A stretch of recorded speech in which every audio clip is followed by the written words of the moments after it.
اب second point ہے اللہ پر چھوڑو توکل، لیکن ذریعے بھی اختیار کرو۔ اب فرسٹ پوائنٹ اور سیکنڈ پوائنٹ میں فرق کیا ہے پہلے ہم بتا دیتے ہیں۔ توکل ہم لوگ دیکھ لیتے ہیں۔ توکل دل کی عبادت ہے، جیسے ہم نے نماز پڑھی یہ جسم کی عبادت تھی، ساتھ میں زبان کی بھی عبادت تھی، اذکار بھی پڑھ رہے تھے، لیکن توکل ایک ایسی عبادت ہے جو ایسے کرتا ہوا دکھتا نہیں ہے ایکشن، میں توکل کر رہا ہوں تو توکل میں ہاتھ ایسے اٹھائیں گے، ایسے کچھ نہیں ہے۔ توکل دل کی عبادت ہے، لیکن توکل ایک ایسی عبادت ہے جو اللہ کو بہت پسند ہے۔ اور قرآن میں سورہ طلاق میں سورہ 65 آیت نمبر 3 میں اللہ رب العالمین نے فرمایا وَمَن يَتَوَكَّلْ عَلَى اللَّهِ، جو اللہ پر توکل کرتا ہے، اللہ پر چھوڑتا ہے، فَهُوَ حَسْبُهُ، پھر اللہ اس کے لیے کافی ہے۔ اللہ کو اتنا پسند ہے تم نے مجھ پہ چھوڑے، اللہ کو اتنا پسند ہے یہ کہ اللہ کہتا ہے فَهُوَ حَسْبُهُ، اللہ اس کے لیے کافی ہے۔ لیکن توکل کے تعلق سے میرے بھائیوں دو ایکسٹریمز ہیں اور صحیح راستہ درمیان میں ہے۔ کچھ لوگ ہیں جو کہتے ہیں ہم نے اللہ پہ چھوڑے اور کچھ خود کرتے ہی نہیں ہے، خود کچھ کرتے ہی نہیں ہے۔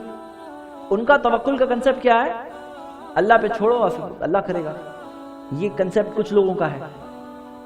جیسے مثال کے طور پر کئی لوگ بولتے ہیں بھائی گھر سے نکل جاؤ، اتنے دنوں کے لیے چلے آؤ، اللہ دیکھے گا۔ اللہ دیکھے گا، لیکن توکل اللہ پہ بھروسہ نہیں ہے کیا؟ توکل کے کنسپٹ کے تعلق سے میں آپ کے سامنے دو حدیث بتاؤں گا تاکہ صحیح بات سیٹ ہو جائے۔ یہ ہمارے معاشرے میں بہت عام ہے، اور معاشرے میں عام ہے، کبھی آپ کے سامنے کوئی آئے غلط توکل کے کنسپٹ والا، اس کو بتاؤ۔ اللہ کے رسول محمد صلی اللہ علیہ وسلم کے پاس ایک اعرابی آیا، کہا یا رسول اللہ آقلھا وتوکلوا او اطلقھا وتوکلوا، نبی صلی اللہ علیہ وسلم میں اپنے اونٹ کو باندھوں اور اللہ پہ بھروسہ کروں یا اسے کھلا چھوڑ کے اللہ پہ بھروسہ کروں؟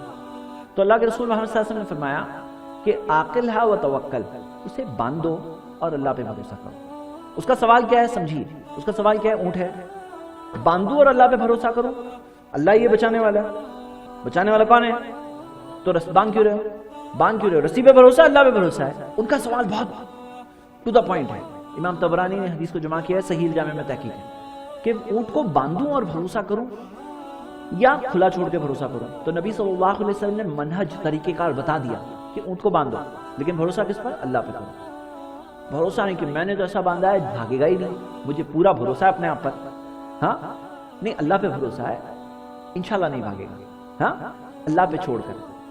پھر کچھ لوگ ہیں میرا اونٹ تو بہت ایسا ہے، پالتو اونٹ ہے، بھاگے گا ہی نہیں، ہاں مجھے پورا بھروسہ ہے میرے اونٹ پر، بھروسہ اللہ پر ہے انشاءاللہ نہیں بھاگے گا۔ میں نے باندھا ایسا ہے، رسی پہ پورا بھروسہ ہے مجھے، لیکن بھروسہ کس پر ہے؟ اصل بھروسہ کس پر ہے؟ اللہ پر ہے۔ تو ہم یہ دیکھتے ہیں میرے بھائیوں، ایک یہ حدیث سے دیکھا ہم نے، ایک اور حدیث ہے، ایک صحابی نے نبی صلی اللہ علیہ وسلم سے پوچھا کہ الا نتداوی، رسول اللہ صلی اللہ علیہ وسلم کیا ہم لوگ دوا لیں؟ شفا دینے والا کون ہے؟ تو دوا کیوں لیں؟ نبی صلی اللہ علیہ وسلم نے کہا نعم یا عباد اللہ تداووا، ہاں اللہ کے بندو دوا لو، فإن اللہ لم یدع داء الا وضع له شفاء، اللہ نے کوئی بیماری نہیں بنائی لیکن اس کے لیے شفا بھی بنایا، تو دوا لو۔ منہج ہمیں سکھایا توکل کیسے کرنا ہے۔ سنن ترمذی میں صحیح سند سے حدیث ہے لو انکم توکلون علی اللہ حق توکلہ لرزقتم کما یرزق الطیر، اگر تم اللہ پہ بھروسہ کرو جیسا بھروسہ کرنا چاہیے تو اللہ تمہیں بھی ویسے رزق دے گا جیسے پرندوں کو رزق دیتا ہے۔ تغدو خماسا وتروح بطانا، گھر سے نکلتے ہیں صبح تو خالی پیٹ ہوتے ہیں، واپس آتے ہیں تو پیٹ بھرا ہوا ہوتا ہے، یعنی کیا کرتے ہیں؟ پرندے اللہ پہ بھروسہ کرتے ہیں، ہاں لیکن گھر سے باہر بھی نکلتے ہیں، ان کی ٹیوننگ کی ہوئی ہے، ٹیوننگ ذریعے بھی اختیار کرتے ہیں، صبح نکل رہے ہیں برکت کے وقت پر، صبح باہر نکل رہے ہیں، شام میں واپس آ رہے ہیں۔ تو ہم کیا دیکھ رہے ہیں کہ یہ چیز ہم سیکھ رہے ہیں توکل کے اندر۔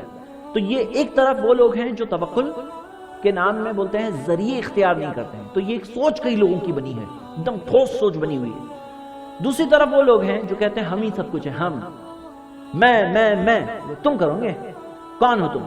حقیقت میں ہم چھوٹے سے انسان ہیں، ہم وہ ہیں جو ہمارے آنے والے ایک پل کی ہماری گارنٹی نہیں ہے۔ یعنی آپ کی پلاننگ اپنی جگہ ہے، اچھی چیز ہے، کریے پلاننگ، ذریعے اختیار کریے، لیکن یہ مت سوچو کہ اس کے اندر ہی ہے، ذریعے کو رب مت بناؤ۔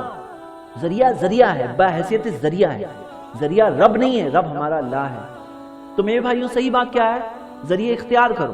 جیسے مثال کے طور پہ پرابلم میں ہو، پریشانی میں ہو، کیا کریں گے سالو کرنے کے لیے؟ سوچو، نمبر 1 یہ، نمبر 2 یہ، اغتنم خمسن قبل خمسن، 5 چیزوں کو 5 دوسری آنے سے پہلے غنیمت سمجھو، جو چیز ہے اس سے پہلے کہ وہ چلی جائے اسے غنیمت سمجھو، سنن ترمذی کی صحیح حدیث۔ تو میرے بھائیوں ہم کیا دیکھتے ہیں پرابلم کے اندر؟ لوگ کیا ہوتا ہے کہ ہار جاتے ہیں، یہ ہوتی ہے بات،